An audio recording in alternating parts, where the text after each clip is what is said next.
제목 동물들이 방주에 들어갔어요. 높이 18m, 길이 180m의 거대한 방주가 드디어 완성되었습니다. 사람들이 멀리서도 볼 수 있을 만큼 우뚝 솟은 높은 건물 같았습니다. 120년이나 걸려 이 거대한 방주를 만들었지만 사람들은 비웃으며 노아의 기별을 아무도 묻지 않았습니다. 일꾼들마저 모두 떠나버리고 노아와 그의 가족들만 쓸쓸하게 남았습니다. 활짝 열린 방주의 커다란 문은 사람들이 들어오기만을 기다리고 있었지만 아무도 들어오는 사람이 없었습니다. 톱질하는 소리도 망치 소리도 들리지 않았기 때문에 방주의 주인은 더 고요했습니다. 텅 빈 방주 안을 걸어다니는 노아와 그의 아들들의 발걸음 소리만 들렸습니다. 혹시 물이 새지 않는지 이곳저곳 살펴보고 있었던 것이었지요. 앞으로 다가올 홍수에 대비하여 만든 이 방주가 커다란 재앙으로부터 피할 곳이 되어야 했기 때문에 마지막까지도 확인해야 했습니다. 노아는 전과 다름없이 계속해서 말씀을 전하며 방주에 들어올 것을 권유하였습니다. 그런데 저 멀리서 방주를 향해 걸어가고 있는 행렬이 보이는군요. 사방에서 짐승들이 방주를 향해서 걸어가고 있는 것이었습니다. 커다란 코끼리들이 쿵쿵거리며 들어가자 그 뒤에 얼룩말, 캥거루, 당나귀, 염소들과 다른 짐승들이 나오는 한편 다람쥐, 토끼 같은 작은 짐승들은 종종 걸음으로 따라가고 있었습니다. 정말 놀라운 광경이었습니다. 전에는 이런 일이 한 번도 없었거든요. 이를 보고 있는 사람들조차 도무지 이해할 수 없었습니다. 동물들이 들어왔을 때 노아는 방주의 한 목퉁이에 서서 마지막으로 호소했습니다. 큰 홍수가 날 것입니다.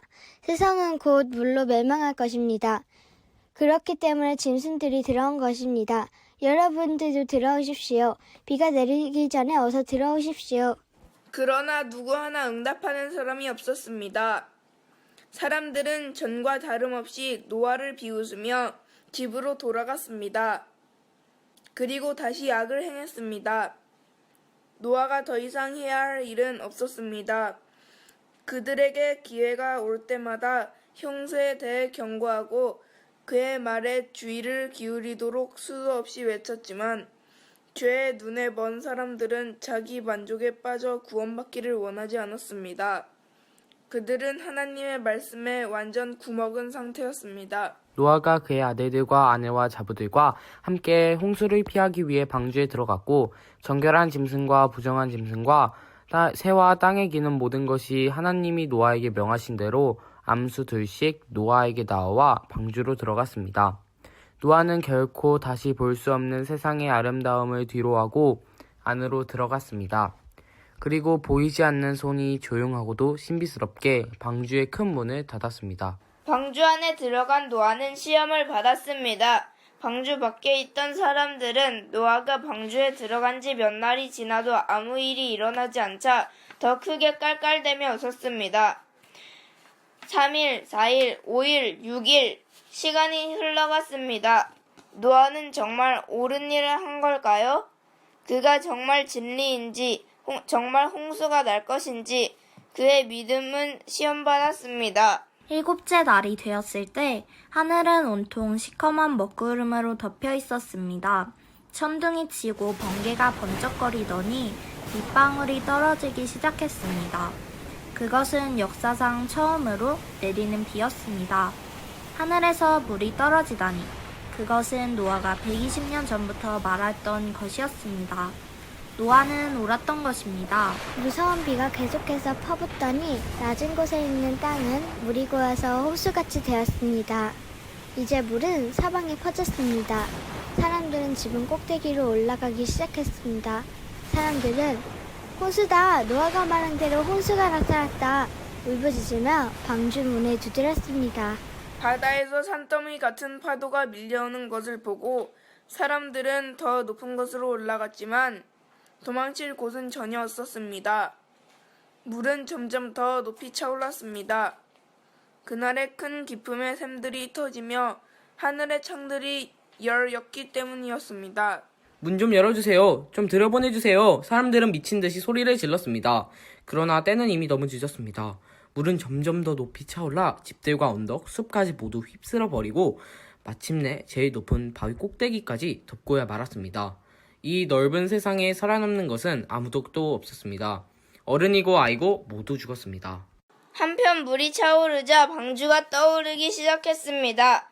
세상은 물로 덮일 때 가장 귀중한 생명선인 방주는 새로운 세상을 향하여 그 길을 떠나기 시작한 것입니다. 그것은 역사상 가장 이상한 항이었습니다. 방주가 갈 곳은 아무 데도 없었습니다.